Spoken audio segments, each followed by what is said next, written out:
ഇന്ന് വലിയ നോമ്പിന് തുടക്കം കുറിക്കുന്ന വിഭൂതി ബുധനാഴ്ച ആയതിനാൽ മനുഷ്യ നീ മണ്ണാകുന്നു, മണ്ണിലേക്ക് തന്നെ മടങ്ങും എന്ന് ഓർമ്മപ്പെടുത്തുന്നതിലൂടെ നാം അനുതാപത്തിൻ്റെ നാളുകളിലേക്ക് പ്രവേശിക്കുന്നു. ഇന്നത്തെ സുവിശേഷ ഭാഗം പ്രകടനപരതയില്ലാത്ത പ്രാർത്ഥനയിലേക്കും ഉപവാസത്തിലേക്കും നമ്മെ ക്ഷണിക്കുമ്പോൾ വിഭൂതി തിരുനാളിലെ ചൈതന്യം ഉൾക്കൊള്ളാൻ അത് നമ്മെ സഹായിക്കുന്നു. ഇതോടൊപ്പം വിനയത്തിൻ്റെയും എളിമയുടെയും ജീവിതം നയിച്ച മിസ്റ്റർ ഫ്രോയിറ്റലിൻ്റെ മാതൃകയും നമ്മുടെ നോമ്പുകാലത്തെ കൂടുതൽ അർത്ഥവത്താക്കുന്നു. ഇന്നത്തെ വചനമായ വിശുദ്ധ മത്തായി 6-ാം അധ്യായം 1 മുതൽ 16 വരെയും 16 മുതൽ 18 വരെയുമുള്ള സുവിശേഷ ഭാഗങ്ങൾ നമുക്ക് ഒരുമിച്ച് വായിക്കാം. മറ്റുള്ളവരെ കാണിക്കാൻ വേണ്ടി അവരുടെ മുമ്പിൽ വെച്ച് നിങ്ങളുടെ സത്കർമ്മങ്ങൾ അനുഷ്ഠിക്കാതിരിക്കുവാൻ സൂക്ഷിച്ചുകൊള്ളുവിൻ. അല്ലെങ്കിൽ നിങ്ങളുടെ സ്വർഗസ്നായ പിതാവിങ്കൽ നിങ്ങൾക്ക് പ്രതിഫലമില്ല.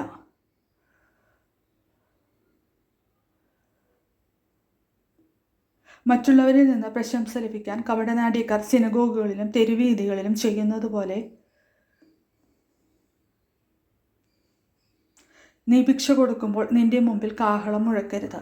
സത്യമായി ഞാൻ നിങ്ങളോട് പറയുന്നു, അവർക്ക് പ്രതിഫലം ലഭിച്ചു കഴിഞ്ഞു. നീ നർമ്മദാനം ചെയ്യുമ്പോൾ അത് രഹസ്യമായിരിക്കേണ്ടതിന് നിന്റെ വലത് കൈ ചെയ്യുന്നത് ഇടത് കൈ അറിയാതിരിക്കട്ടെ. രഹസ്യങ്ങൾ അറിയുന്ന നിന്റെ പിതാവ് നിനക്ക് പ്രതിഫലം തരും.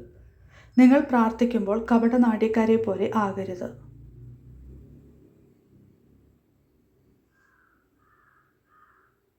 അവർ മറ്റുള്ളവരെ കാണിക്കാൻ വേണ്ടി സിനഗോഗുകളിലും തെരുവീഥികളിലും കോണുകളിലും നിന്ന് പ്രാർത്ഥിക്കാനാണ് ഇഷ്ടപ്പെടുന്നത്.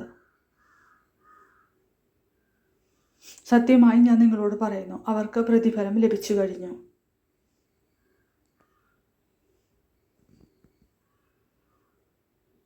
എന്നാൽ നീ പ്രാർത്ഥിക്കുമ്പോൾ നിന്റെ മുറിയിൽ കടന്ന് കതകടച്ച് രഹസ്യമായി നിന്റെ പിതാവിനോട് പ്രാർത്ഥിക്കുക.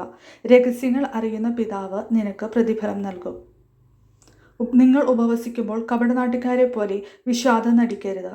തങ്ങൾ ഉപവസിക്കുന്നുവെന്ന് അന്യരെ കാണിക്കാൻ വേണ്ടി അവർ മുഖം വികൃതമാക്കുന്നു. സത്യമായി ഞാൻ നിങ്ങളോട് പറയുന്നു, അവർക്ക് പ്രതിഫലം ലഭിച്ചു കഴിഞ്ഞു.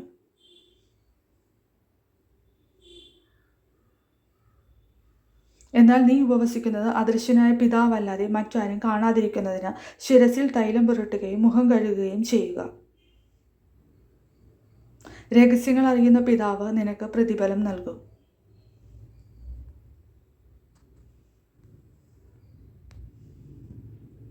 ഇന്നത്തെ വിശുദ്ധൻ വിശുദ്ധ ഫ്രോയിറ്റൽ.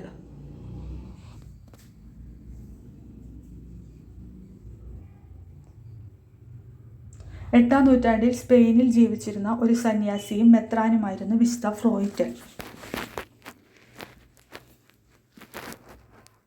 സ്പെയിനിലെ ലിയോൺ രൂപതയുടെ ബിഷപ്പായിരുന്ന അദ്ദേഹം അക്കാലത്തെ സഭയുടെ നവീകരണ പ്രവർത്തനങ്ങളിൽ സജീവ പങ്കുവഹിച്ചു. സന്യാസ ജീവിതത്തിന്റെ വിശുദ്ധിയും അച്ചടക്കവും പ്രചരിപ്പിക്കുന്നതിൽ അദ്ദേഹം കാണിച്ച താൽപര്യം ശ്രദ്ധേയമാണ്.